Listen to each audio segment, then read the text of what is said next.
صباح السكر والهنا. هنعمل النهارده ان شاء الله اكله اقتصاديه ويا رب تعجبكم. يلا بينا. هجيب اول حاجه عندي طاسه. الطاسه دي ممسوحه مسحه زيت. انا المفروض ان انا اخلص الاكله دي في ربع ساعه، انا بجد متاخره جدا، فاحنا هنحاول يعني بقدر الامكان ان احنا نخلص بسرعه.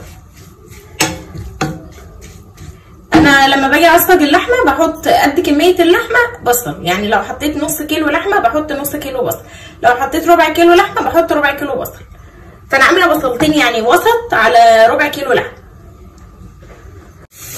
هنزل بقى باللحمه، خلاص البصل بدا يدبل.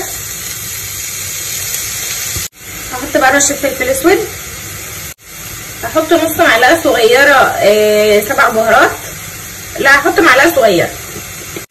هحط رشه قرفه.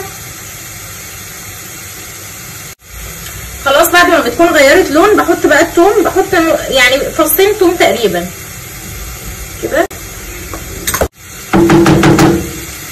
هظبط الملح بتاعي بقى.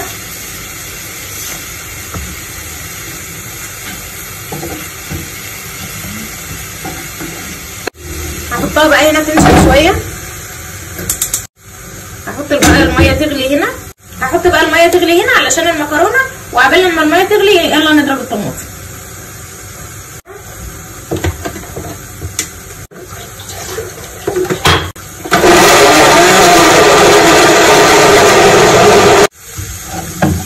بس خلاص كده اللحمه بتاعتي اتعصجت، هشيلها بقى على جنب. انزل بقى بالمكرونه. هحط المكرونه هنا علشان اعمل الصلصه هنا.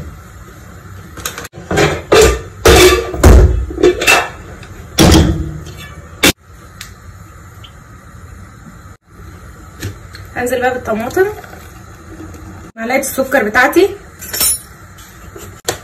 فلفل اسود، انا بصراحه بعز الفلفل الاسود قوي يعني، توم بودره، بصل بودره، بابريكا عشان اللون، واحده مرقه عايزين تستغنوا عنها عادي، وقلبي قلبي قلبي. طبعا كمان شويه كده بقى هظبط الملح بتاعها، انا عايزاها تكون متسبكه بس مش قوي، يعني نص تسبيكه كده. وهسلق المكرونه نص سلقه برضه علشان احطهم مع بعض كله في الطاجن ويدخلوا الفرن.